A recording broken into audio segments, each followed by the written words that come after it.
So this is what a Kenmore Whirlpool Direct Drive looks like without the case on. I have the lid switch bypassed, so I'm running it. The white foamy stuff is a mix between Pool Shock and whatever grip left in the tub after I take this ring off. And there's an inner tub that holds the clothes and the outer tub that holds the water.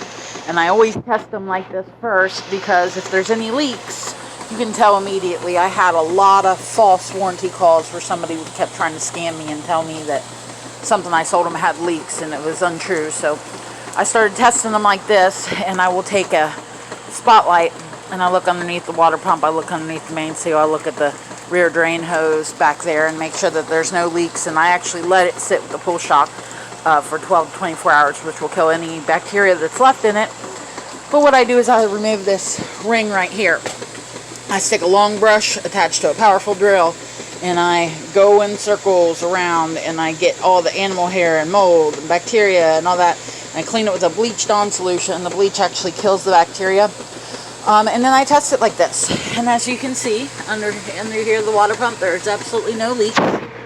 I'm still waiting on parts for this machine, but I will check on this side, I'll check on the other side, I'll check on the back, I make sure everything has no leaks. And like I said, when you're doing warranties, you have to be careful, because sometimes people will have something at home that they don't want to get rid of. So get your machine, take the transmission or something out of it, because it doesn't take a genius to figure this out. It takes a lot of years to figure out everything about them. But they'll take your transmission or something out, and then they'll try to call you and say, oh, well, the transmission don't work, or it leaks or something, and try to scam you and get their money back. So I don't do refunds under any circumstances, and I've learned to make people pay for the warranty calls, that they'll just call you continuously for no reason. So the service fee is $60 to go out, and then they have to pay for the part too, and the parts are usually pretty inexpensive. My time is the more expensive part, but I make them pay for it, because if I'm in my shop, I can make at least, at the very minimum, $50 to $100 a day in my shop. Sometimes if I have a wonderful, fantastic day, I can make up to like 500.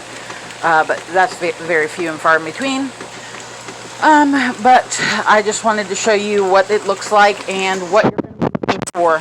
I know this water looks dark, the tub's dark, but if you look in here, most washers, used washers, they have a layer of animal hair, mold, silt, all kinds of stuff. Some are completely ate up on the side, and that's what you got to look for.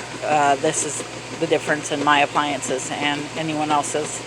I'll let it agitate with the shock in it, and I'll turn it off, not let it drain, and I'll let it sit there for 12 to 24 hours. That'll make sure there's no leaks, and it kills any bacteria that's left inside the tub.